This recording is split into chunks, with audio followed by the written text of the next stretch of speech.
Hello बच्चों, एक बार फिर से आपका स्वागत है हैप्टिक स्टडी चैनल पे। आज हम चैप्टर नंबर 6 करने जा रहे हैं। क्लास 6 का एसएससी का चैप्टर है ये, जिसका नाम है भारतीय सभ्यता का प्रारंभ। जो भारतीय सभ्यता उसकी शुरुआत कैसे हुई थी, इस चैप्टर में हम उसे पढ़ेंगे। तो आइए बच्चों, इस चैप्टर को शुरू करते हैं।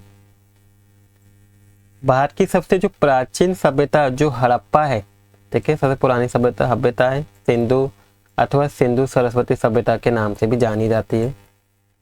ठीक है, वास्तव में कई मायनों में एक अनूठी सभ्यता भी है। इस कि एक समग्र रूप से संतुलित समुदाय रहता था, जहां धनवान और निर्धन के बीच बहुत ज़्यादा अंतर नहीं था। इस सभ्यता के अंदर संक्षेप में हड़प्पा की सामाजिक परिदृश्य में शोषण भी नहीं था, बल्कि आपसी सामंजस्य दिखाई देता था। ठीक है, तो देखिए आपका धोलावीरा किला दिखाया हुआ ये रहा, ये चित्र, ये हड़प्पा सभ्यता के टाइम का ही, मतलब कि भारत की ही पहले की कहानी है, बहुत साल पहले की। इस टाइम पे हड़प्पा सभ्यता हुआ करती थी। तो ये धोलावीरा किला है। ठीक है, पहले के लोग देखिए इस तरीके से रहा करते थे, इस तरह से एक किला बना हुआ था। तो बच्चों, सभ्यता आखिर होती क्या है? जैसे चैप्टर नंबर 4 के अंत में हमने देखा था कि कैसे मनुष्य का पहला समूह एक स्थान पर रहने लगा, कृषि करने लगा एक ही जगह पर रह के। कैसे उसने कुछ तकनीकों को, भवन निर्माण, धातु विज्ञान, इन सब का विकास किया, इन सबको सीखा और एक नई सभ्यता को उजागर किया। आखिर सभ्यता है क्या? सामान्य शब्द का प्रयोग मानव समाज के उन्नत चरण के लिए किया जाता है।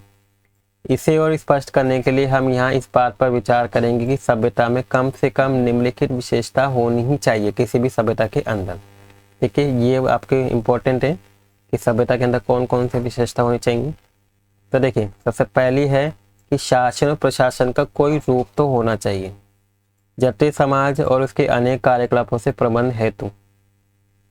दूसरा, नगरीकरण होना चाहिए, नगर योजना, कैसे नगर था, नगरों का विकास, उनका प्रबंधन कैसे होता था, ये सब होना चाहिए। नगरों, जल निकास व्यवस्था कैसी होती है, ये सब इसके अंदर आता है, नगरीकरण के अंदर। तीसरा होता है बच्चों विभिन्न प्रकार के शिल्प, कच्चे माल जैसे पत्थर और धातु का प्रबंधन और तैयार माल का उत्पादन इसके अंदर आता है। व्यापार होता था, सभी प्रकार की वस्तु के आदान प्रदान के लिए आंतरिक व्यापार किए जाते थे और बाहरी व्यापार होते थे। ठीक है, आंतरिक व्यापार क्या होता है बच्चों? एक ही नगर के क्षेत्रों के बीच में आपस में व्यापार, और जब दो नगरों के बीच में व्यापार होता है उसे बोलते हैं बाहरी व्यापार। लेखन का कोई रूप, अभिलेखों को रखने और संवाद रखने के लिए जरूरी था कि किस प्रकार का लेखन यूज हो रहा है। जीवन और विश्व के बारे में संस्कृति विचार, कला, स्थापत्य, साहित्य, श्रुति, परंपरा और सामाजिक रीति रिवाजों के माध्यम से जीवन और विश्व की अभिव्यक्ति।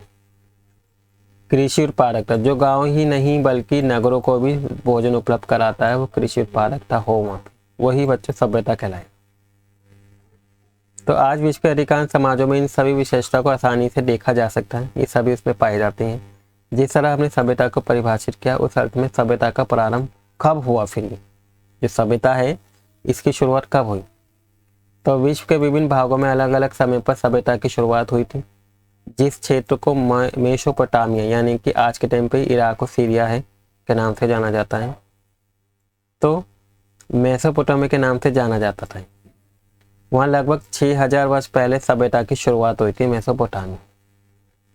इसके कुछ शताब्दियों के बाद प्राचीन मिस्र की सभ्यता का आरंभ हुआ इसके बाद, और इन सभ्यता और अन्य सभ्यताओं के बारे में आगे की कक्षा में भी हम इसके डिटेल से जानेंगे। सही अर्थों में उन प्राचीन सभ्यताओं के बहुत बड़े योगदान और प्रगति के कारण ही मानवता और आज वर्तमान स्थिति में पहुंच सकी है। अभी हम केवल भारतीय उपमहाद्वीप उसके उत्तर पश्चिमी क्षेत्र पर ही बारे में जानेंगे, जहाँ से कहानी शुरू हुई थी। तो देखिए, मेसोपोटामिया सभ्यता की जो शुरुआत हुई थी वो कब हुई थी बच्चों? 4000। मिस्र सभ्यता की शुरुआत हुई थी 3000, और जो सिंधु सरस्वती सभ्यता है देखिए वो इनके बीच में हुई थी। नेक्स्ट है बच्चों गांव से नगर। पंजाब जो भारत और पाकिस्तान में विभाजित है, और सिंध जो पाकिस्तान के अंदर है, के विशाल मैदानों को सिंध नदी और उसकी सहायक नदियों से सिंचित करता है। सिंध नदी में इन मैदानों के उपजाऊ और कृषि अनुकूल बनाया गया है, और इन मैदानों को पूर्व दिशा में कुछ सशस्त्रवादी पहले कन्या नदी, सरस्वती हिमालय की तलहटी से हरियाणा, पंजाब, राजस्थान, ये सब कुछ क्षेत्रों से होकर ये नदियां बहती हुई जाती थी। 3500 पूर्व से इस पूरे क्षेत्र में गांव नगरों में परिवर्तित हो गई और लगभग 2600 पूर्व में बढ़ते व्यापार और अन्य विनिमय के कारण नगर महानगरों में क्या हो गई, बदल गई। इस सभ्यता को पुरातत्ववेताओं ने सिंधु सभ्यता, हड़प्पा सभ्यता था, सरस्वती सभ्यता जैसा नाम दिया। इसी को बोला गया। पुरातत्ववेता कौन होते हैं? जो इतिहासकार होते हैं, जो चीजों को खोज करते हैं। उन्होंने इस सभ्यता को हड़प्पा सभ्यता का नाम दिया। ठीक है, कई सारे नाम है इसके, सिंधु सभ्यता, हड़प्पा सभ्यता, यह सिंधु सरस्वती सभ्यता। इन सभी नामों का प्रयोग करेंगे। इस सभ्यता के निवासियों की हड़प्पा या हड़प्पावासी कहते हैं, जो इस सभ्यता के अंदर रहते थे। ठीक है, हड़प्पा सभ्यता, सिंधु सभ्यता जो लोग रहते थे, निवास करते, उन्हें क्या बोला जाता है बच्चों? हड़प्पाई या हड़प्पावासी बोला जाता है। और ये विश्व की सबसे पुरानी सभ्यताओं में से एक सभ्यता मानी जाती है। इस विकास प्रक्रिया को भारत का पहला नगरीकरण भी कहा गया। देखिए यहाँ पे दिया हुआ ये कुछ लोकेशन दिए डिग्री हड़प्पा। ठीक है, यहाँ पे कुछ जगह है, कालीबंगा, बनावली। ठीक है, इन सब के बारे में हम पढ़ेंगे, जानेंगे। ये हड़प्पा सभ्यता की कुछ फेमस जगहों के नाम है। ठीक है, जैसे धोलावीरा है एक हड़प्पा सभ्यता के नगर, जो आज के टाइम पे कहाँ? पंजाब में। हड़प्पा बच्चों गुजरात में पड़ता है। कालीबंगा कहाँ है? सिंध। मोहनजोदड़ो हरियाणा। और राखीगढ़ी क्या है आज के नाम पे? राजस्थान। इसके बाद बच्चों आता है सरस्वती नदी। मानचित्र में हमने देखा में सिंधु और उसकी 5 सहायक नदियों को दर्शाया गया। मोहनजोदड़ो और हड़प्पा जैसे नगर इन नदियों के किनारे विकसित हुए हैं। सरस्वती नदी, जिसे आज भारत में ढंगर और पाकिस्तान में हकारा के नाम से जाना जाता है, इसके किनारे भी अनेक पूर्व स्थल मिले हैं। आज ये एक मौसमी नदी है जो मात्र वर्षा ऋतु के दौरान ही बहती है। सरस्वती नदी का वर्णन सबसे पहले प्राचीन जो ग्रंथ था ऋग्वेद, उसमें इसके बारे में मिलती है, इनके बारे में जानकारी। इसके बारे में हम चैप्टर नंबर 7 में भी पढ़ेंगे। ऋग्वेद में सरस्वती को एक देवी और पर्वत से निकलकर समुद्र तक बहने वाली एक नदी दोनों रूप में पूजा गया है और बाद में ग्रंथों में इस नदी के सूखने और अतः लुप्त हो जाने का वर्णन भी मिलता है। इसके बाद बच्चों यहाँ हड़प्पा सभ्यता की नगर योजना कैसी थी, किस तरीके से रहते थे? तो हड़प्पा और मोहनजोदड़ो में इस सभ्यता के सबसे पहले 2 नगर हैं जिनकी खोज लगभग 1 शताब्दी 1984 में इनकी खोज हो गई थी। सिंधु नदी के मैदान में बहुत से पूर्व स्थल भी मिले, जिसके कारण इस सभ्यता के आरंभ में सिंधु घाटी सभ्यता कहा जाता है। बाद में अन्य प्रमुख नगर जैसे धोलावीरा जो गुजरात में, राखीगढ़ी, गवेरी वाला जो पाकिस्तान की 40 साल में, सैकड़ों छोटे छोटे जगहों की खोज हुई एवं कुछ की तो खुदाई भी की गई। इस प्रकार की खोजें आज भी जारी हैं, आज भी चीज़ों की खोज होती है। केवल 2 महानगर राखीगढ़ी और गरावली आते हैं इसके अंदर, बल्कि छोटे छोटे अनेक नगर भी हैं जैसे फरमाना, कालीबंगा और कुछ अन्य नगर हैं जैसे हरियाणा के 2 भी, रोना, बनावली, ये भी आते हैं। निसंदेह मानचित्र में हमने ये सारे लोकेशन दे रखी हैं। ठीक है, उसमें हम इनके लोकेशन देख भी सकते हैं। अधिकांश हड़प्पा सभ्यता के नगर सुनिश्चित योजना के अंतर्गत निर्मित किए गए हैं। ठीक है, प्लानिंग के साथ इनके क्या करते थे, कोई भी चीज़ों को निर्माण करते तो बहुत ही योजना के साथ करते थे। योजना मतलब कि प्लानिंग के साथ। उन नगरों में चौड़ी सड़कें थी जो सामान्य चारों ओर दिशाओं की ओर उन्मुख थी। अधिकांश नगरों के चारों किलेबंदी भी होती थी। ठीक है, किलेबंदी क्या है? जो दीवार, किसी नगर के चारों दीवार के खड़े कर देना, आमतौर पर सुरक्षात्मक उद्देश्य से किसी बस्ती या नगरों के चारों बनाई गई एक बड़ी दीवार, उसे बोलते थे किलेबंदी। तो यहाँ पे ज़्यादातर नगरों में किलेबंदी की जाती थी। और नगर के 2 विशेष भाग मिले हैं। ऊपरी नगर, ठीक है, जहाँ अभिजात वर्ग यानी कि वो लोग आते हैं जो शासक, अधिकार ये सब रहा करते थे, और निचला स्तर आता है जो साधारण लोग रहते थे। ठीक है, ऊपरी वर्ग में अमीर लोग होते थे, व्यापार शासक होते, ये सब यहाँ रहते थे। कहाँ पे? ऊपरी नगर में। और निचले वर्ग नगर में यहाँ पे जो साधारण लोग थे वो लोग रहा करते थे। इन नगरों को क्या है, 2 भागों में डिवाइड किया गया है। कुछ बड़े भवनों का उपयोग सामूहिक उद्देश्य के लिए भी करते थे, जैसे गोदाम जहाँ परिवहन किए जाने वाले वस्तु को रखा जाता था। ठीक है, जो एक जगह से दूसरी जगह पर जो माल को लेके जाया जाता था वहाँ पे गोदाम के अंदर रखा जाता था। सड़कों और गलियों में विभिन्न आकार के निजी घर मिले हैं। रोचक बात तो ये है कि बड़े और छोटे घरों के निर्माण की गुणवत्ता एक समान मिली है। जो दोनों घर हैं वो एक तरीके के बने हुए होते थे, चाहे छोटे घर हो बड़े घर। उन भवनों के निर्माण में ईंटों का भी प्रयोग किया गया। कुछ संरचनाओं के निर्माण का उद्देश्य आज भी चर्चा का विषय है।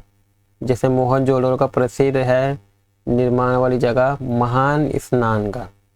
एक छोटा और विस्तृत स्नानगार है जिसका आकार क्या है 12 बाई 7 मीटर है।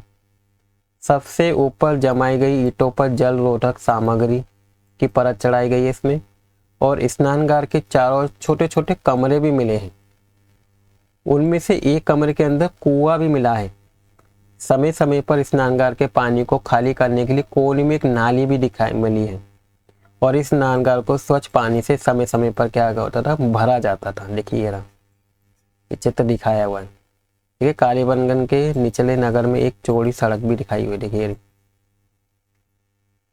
ये चौड़ी सड़क है, ये वाली ये चौड़ी सड़क है।